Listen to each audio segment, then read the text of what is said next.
Assalamualaikum warahmatullahi wabarakatuh. An Mu'az bin Jabal radhiyallahu ta'ala anhu qala Sami'tu Rasulullah sallallahu alaihi wasallam yaqulu khudhul ata'a ma dama ata'an fa idza sara rashwatan fid din fala ta'khuzu walastum bitariki yamna'ukumul fakru wal hajah. Rawahu Tabrani. Daripada Sayyidina Mu'az bin Jabal radhiyallahu ta'ala anhu berkata, aku telah mendengar Rasulullah sallallahu alaihi wasallam bersabda, ambillah pemberian ini selama ia sebagai pemberian, tetapi apabila ia sudah menjadi suapan pada pandangan agama, maka jangan kamu mengambilnya. Namun kenyataannya kamu tidak akan dapat meninggalkan suapan itu kerana kamu takut fakir dan kamu sangat berhajat untuk mengambilnya. Hadis riwayat At-Tabrani. Hadis ini Rasulullah sallallahu alaihi wasallam menjelaskan salah satu daripada peristiwa yang berlaku di akhir zaman, dan bila peristiwa ini, perkara ini berlaku dan menjadi berleluasa, maka ia termasuk daripada salah satu tanda-tanda kiamat kecil. Maka di akhir zaman, budaya yang disebut sebagai suapan, ataupun dalam bahasa hadis kata Rasulullah sallallahu alaihi wasallam rashwah, maka amalan ini di akhir zaman dia akan menular, dia akan menjadi-jadi di masyarakat kita. Kerana apa? Kerana di akhir zaman nanti duit, harta, wang, dia mempunyai kuasa untuk membeli. Sama ada untuk membeli pangkat, untuk membeli jawatan, untuk membeli kedudukan. Dan wang juga diperlukan untuk mendapatkan kelulusan daripada pihak-pihak yang tertentu, yang berpangkat, yang berkuasa dan sebagainya. Maka inilah ingatan pesanan Rasulullah kepada kita selaku umatnya, supaya berhati-hati.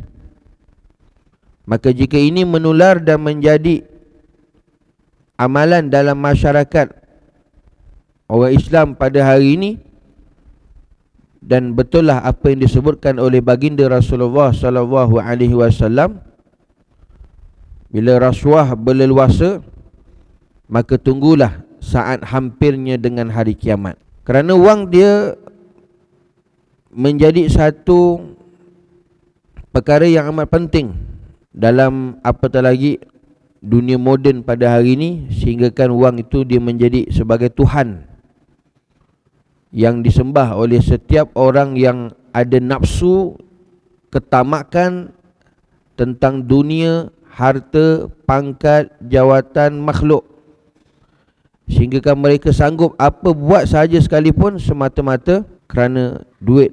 Jadi oleh itu tuan-tuan, dalam keadaan demikian ini, betapa penting dalam kehidupan kita untuk memperkukuhkan iman, untuk memperkukuhkan kalbu, hati kita.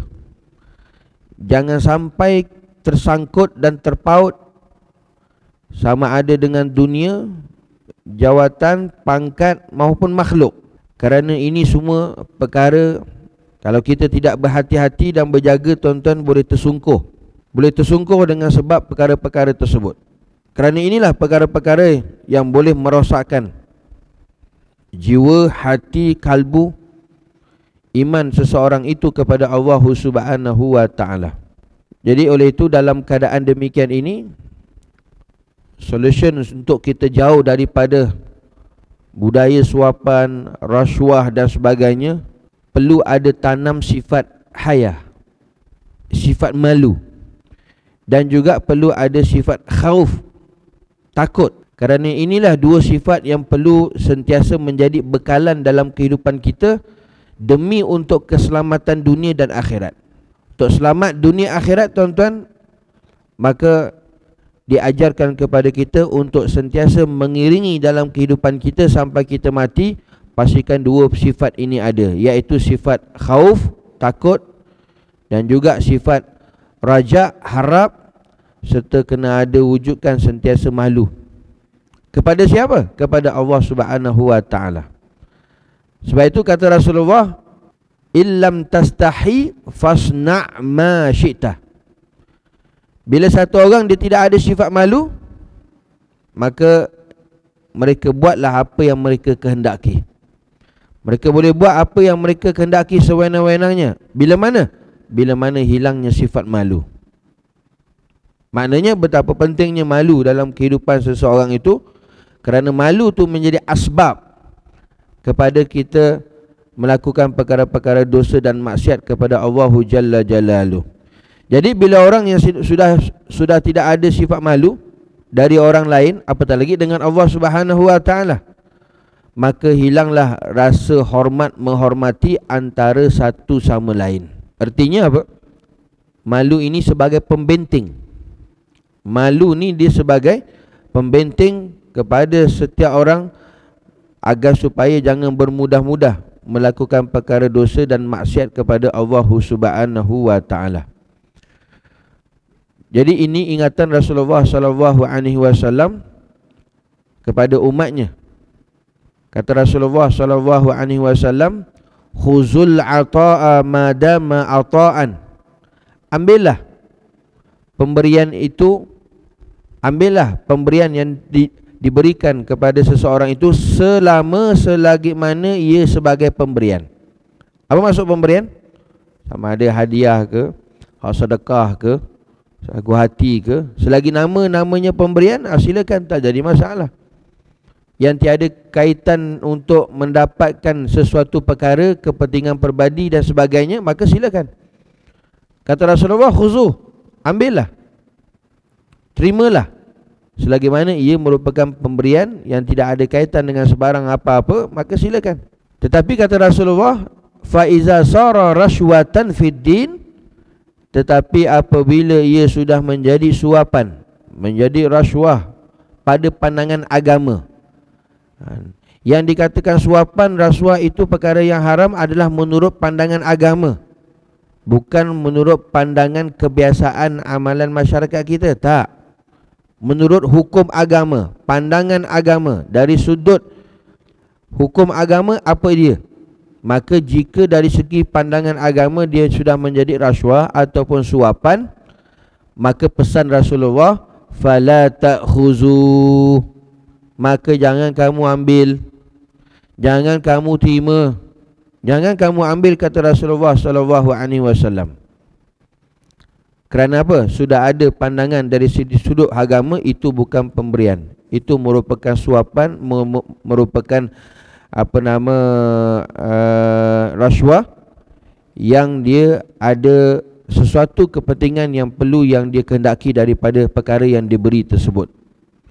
Maka bila hal keadaan macam ini, kata Rasulullah, fala ta'khuzu, kamu jangan ambil. Walastum bitariki, dan lagi pesan Rasulullah, kamu jangan ambil, kamu jangan ambilnya, kerana sudah ditetapkan dalam pandangan sudut agama, maka itu adalah suapan, rashwah, maka kamu jangan ambilnya.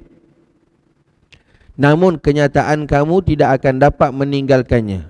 Hakikatnya apa, tuan-tuan? Ujian harta duit ni besar, bukan semua orang boleh tinggalkan, tuan-tuan. Sebab tu benting tak lain dan tak bukan iman saja. Iman, malu, takut kepada Allah Subhanahu wa ta'ala. Walaupun Rasulullah pesan dah, wala ta'khuzu, tetapi bila mai datang ujian ni, tuan-tuan, jangan main-main. Ujian dunia, pangkat, jawatan, duit, harta ni, walastum bitariki, kata Rasulullah, tak semua orang boleh tinggalkan, tuan-tuan. Tak semua orang boleh tinggalkan. Lepas tu jangan suka-suka nak minta ujian, nak tengok boleh tahan tak boleh tahan ke dan sebagainya. lagi dengan bisikan syaitan, dengan nafsunya. Masya Allah, tabarakallah. Sebab apa? Apatah lagi bila suasana akhir zaman ini, duit itu sebagai Tuhan. Duit itu segala-galanya. Duit itu segala-galanya, segala-galanya duit. Jadi bila hal keadaan ini yang telah berlaku, yang telah menyelubungi dalam masyarakat kita, duit, wang itu adalah Tuhan dan sebagainya, maka walastum bitariki, kata Rasulullah, tak semua orang boleh tinggalkan. Ujian besar, tuan-tuan. Lalu Rasulullah menyatakan yamna'ukumul faqru wal hajah. Apatah lagi dalam diri seseorang itu ada sifat takut kepada fakir, takut kepada miskin. Maka bila ada takut kepada fakir, miskin, dia tidak takut dengan Allah Ta'ala, maka dia akan dapatkan wang harta tersebut apa jua jalan sekalipun, walaupun pandang sudut agama itu haram. Sebab itu betapa bahaya bila mana dalam hati, dalam kalbu ada takut kepada dunia, ada takut kepada fakir, ada takut kepada miskin. Sedangkan rezeki itu telah ditentukan, telah ditetapkan oleh Allah Azza wa Jalla kepada seseorang itu. Rezeki ini dia kejar manusia, dia kejar kita ni seperti mana maut kejar kita. Rezeki dia kejar kita ni seperti mana maut kejar kita. Selagi mana kita tak mati, selagi itulah rezeki yang ada.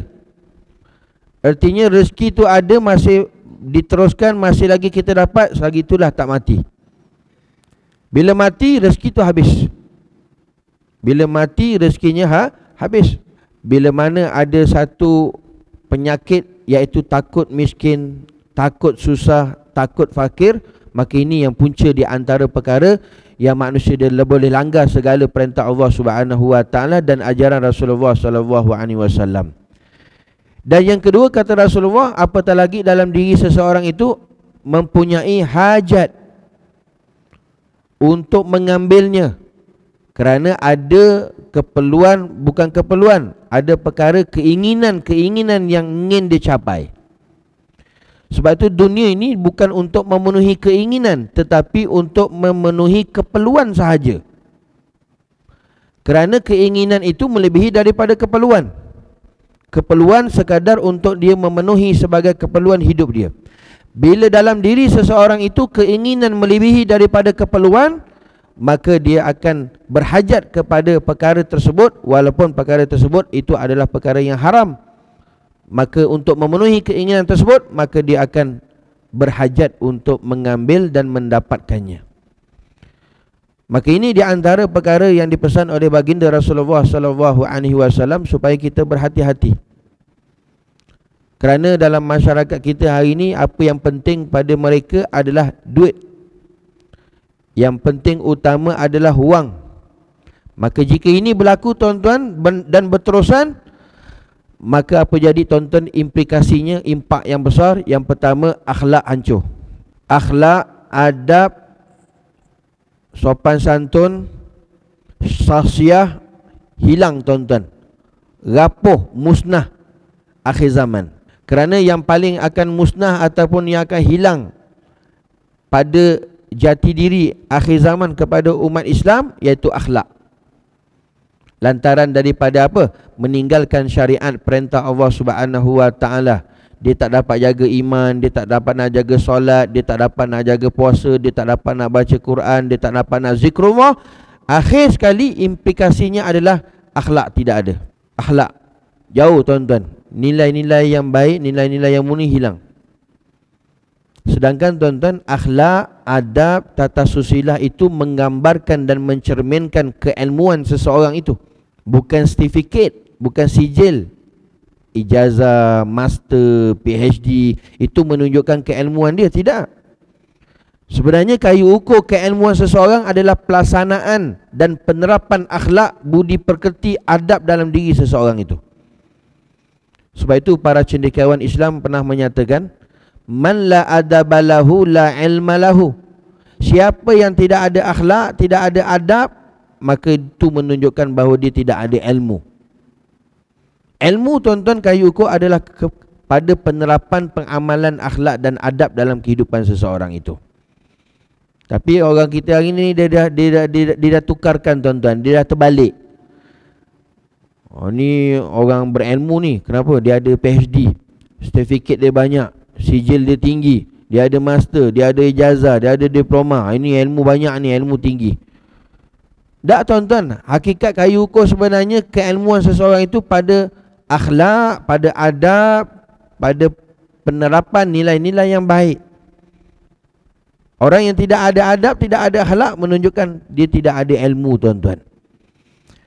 Maka sebab itulah bila mana melakukan perkara-perkara yang melanggahi syarak yang diharamkan oleh Allah Ta'ala, dari segi sudut pandang agama pun haram, maka itu menunjukkan mereka ini tidak ada akhlak. Maka apatah lagi diutamakan wang duit semata-mata, maka musnahlah, hilanglah adab dan akhlak dalam masyarakat kita.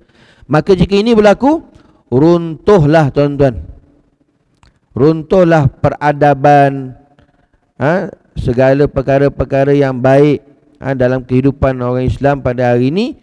Maka runtuh dan menjadilah suasana-suasana yang tak baik, suasana bukan suasana yang saleh, suasana tindas menindas antara satu sama lain, berlaku kezaliman, berlaku penganiayaan dalam setiap peringkat lapisan tuan-tuan.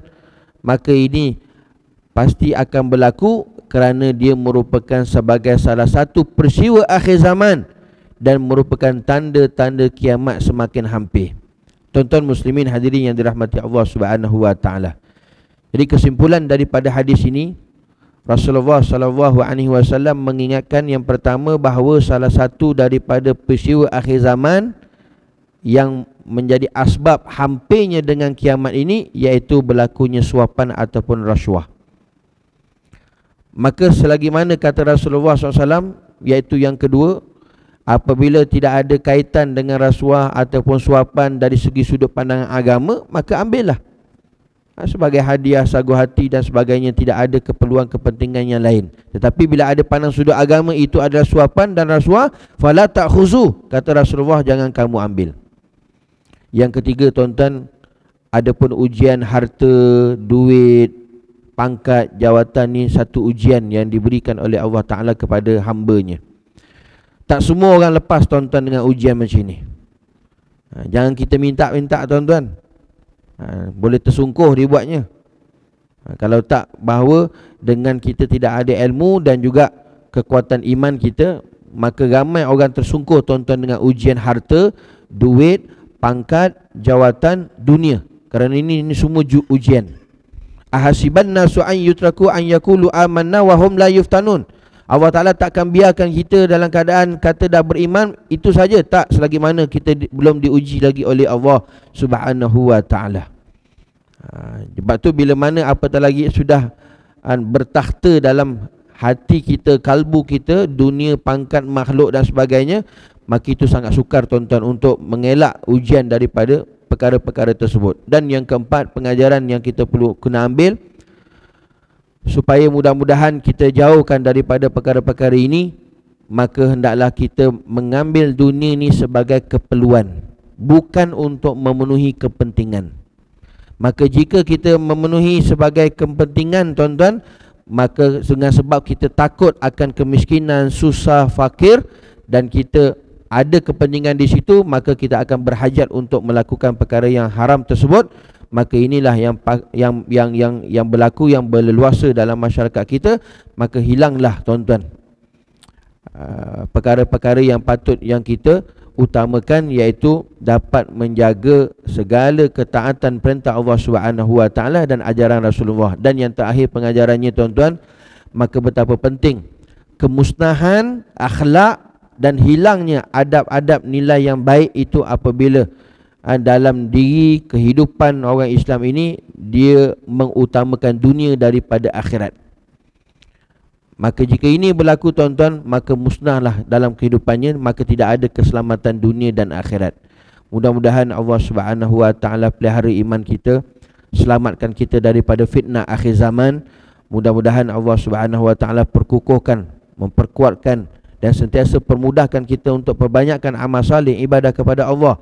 Mudah-mudahan Allah Ta'ala bentengkan kita tuan-tuan daripada perkara-perkara yang tak baik, musibah, balak, bencana, sebarang penyakit dan sebagainya. Mudah-mudahan juga Allah Ta'ala pelihara kita daripada melakukan perkara-perkara dosa-dosa besar, perkara-perkara yang diharamkan oleh Allah Subhanahu Wa Ta'ala dalam syariat, dalam agama ni. Mudah-mudahan Allah Ta'ala pelihara diri kita, ahli keluarga kita dan seluruh umat Islam. Dan mudah-mudahan apa yang kita lakukan yang langgar perintah Allah Ta'ala ni, ampunkan segala seluruhnya umatnya Rasulullah SAW. Dan Allah Ta'ala memandang pandangan kasih sayang kepada kita. Dan mudah-mudahan tuan-tuan yang penting adalah istiqamah kita dalam melaksanakan perintah Allah Ta'ala. Mudah-mudahan menjadi asbab mati husnul khatimah, akhirat kita dimasukkan ke dalam syurga oleh Allah Subhanahu Wa Ta'ala.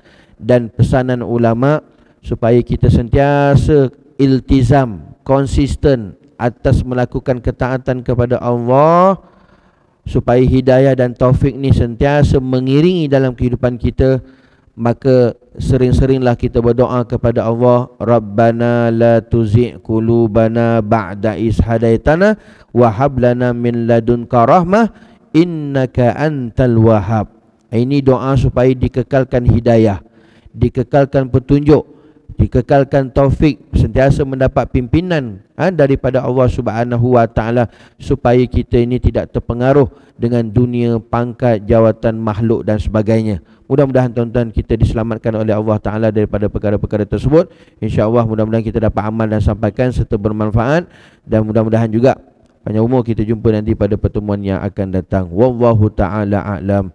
Hadza wabillahi taufiq wal hidayah. Wassalamualaikum warahmatullahi wabarakatuh.